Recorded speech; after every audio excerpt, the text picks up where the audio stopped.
Joining me now is former Secretary of State and Fox News contributor Mike Pompeo. Secretary, thanks so much for weighing in here. Your reaction to these developments that the U.S. is now not sending the VP to do the official signing in Switzerland? Talks on hold. Well, good morning, Maria. Yeah, good morning, Maria. You've been talking about Iran for over a dozen years now, and what you're seeing play out is precisely the very same Islamic Republic that we've been talking about for 12 years. A piece of paper signed is absolutely meaningless to them. It is unsurprising to me that you've got multiple Iranian leaders saying different things. And so from America's perspective, it is absolutely true that what President Trump has done over the last year to the Iranian regime has diminished them greatly. Their nuclear program pushed further away. Their conventional weapon systems now greatly diminished. But you can see, Maria, they still think they can hold the Strait of Hormuz in a way that can use economic leverage to create problems for the world. And we can't let that happen. It cannot be the case that the Iranians can, because of something that happens in Lebanon or something that happens in Iraq, flip the switch and close it again. And so I think there is more work to be done.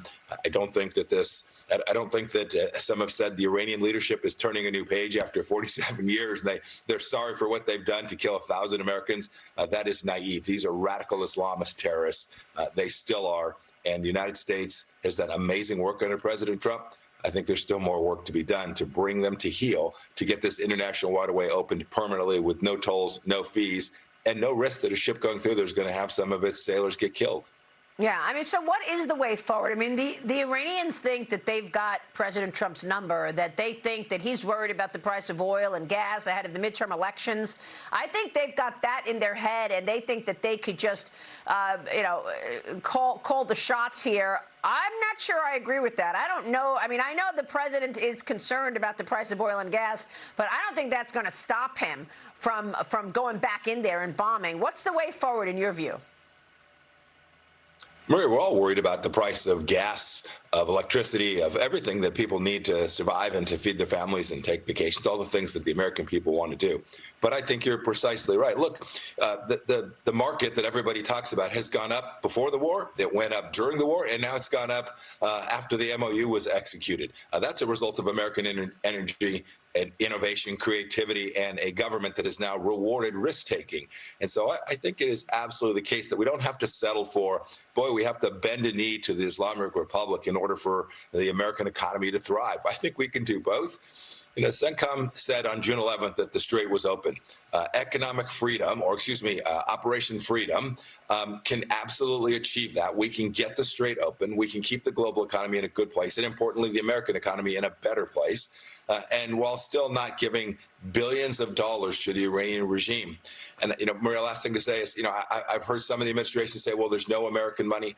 Make no mistake about it. When an Iranian ship sails through with Iranian oil and they get paid, that is money that is not going for hospitals, food, churches, or mosques. That's going to rebuild a regime that's killed Americans. That is intolerable after all that we've done and all that America has spent and risked and 13 lives lost.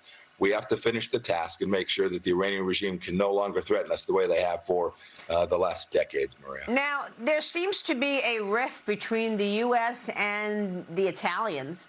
There was supposed to be an Italy-U.S. summit happening next week on Monday where Marco Rubio and Foreign Minister Tajani were going to be.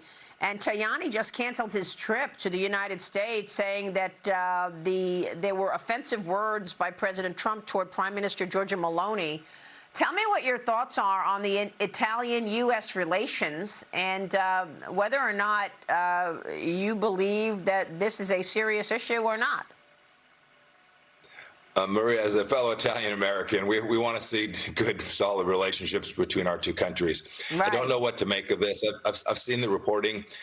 These relationships really do matter. They are culturally important. They are economically important.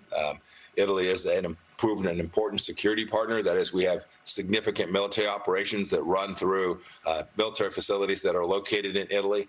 I don't know what to make of the story from the last 48 hours. I hope everybody can right the ship, get it to a better place.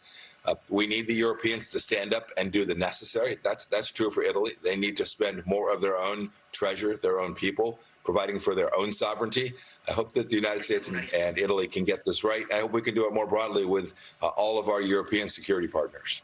Yeah, I mean, it was surprising to me. I don't know where Marco Rubio stands on this Italy-U.S. summit, but it looks like Tajani, who's the foreign minister, is pulling out at this point. So we'll have to watch that. What about Israel? The military there reporting 4 IDF soldiers were killed while fighting in southern Lebanon.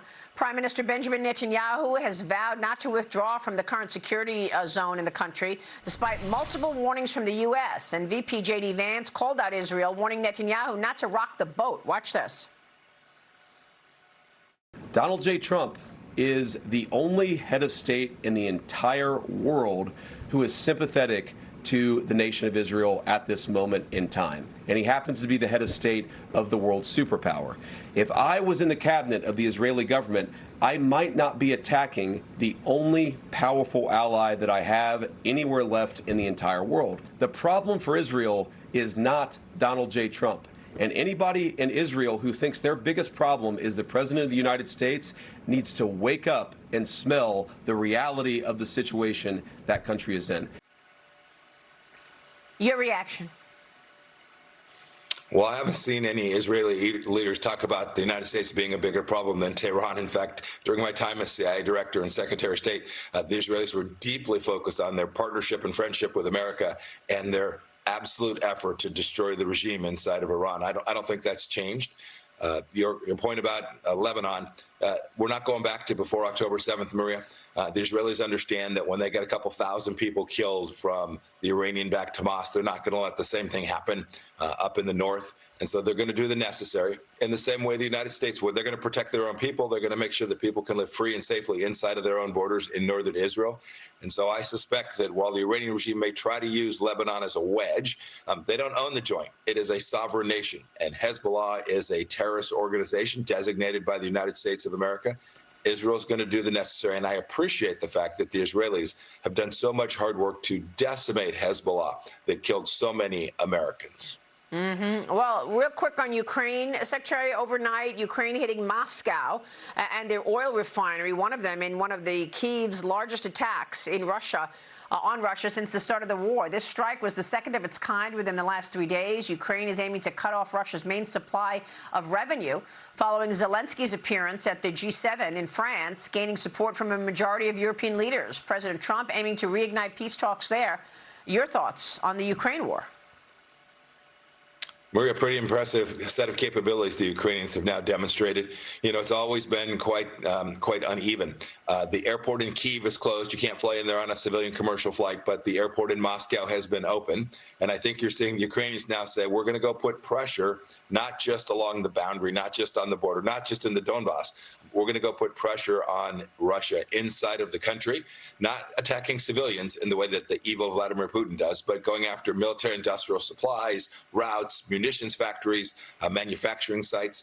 I think that has the opportunity to create the conditions for peace. And I hope they'll continue at that. I hope they will continue to take down Russian military capability. And when Russia is pressured in this way, Vladimir Putin is far more likely to cry uncle and find a peace and a resolution that we've all been searching for now over 4 years. Yes, absolutely.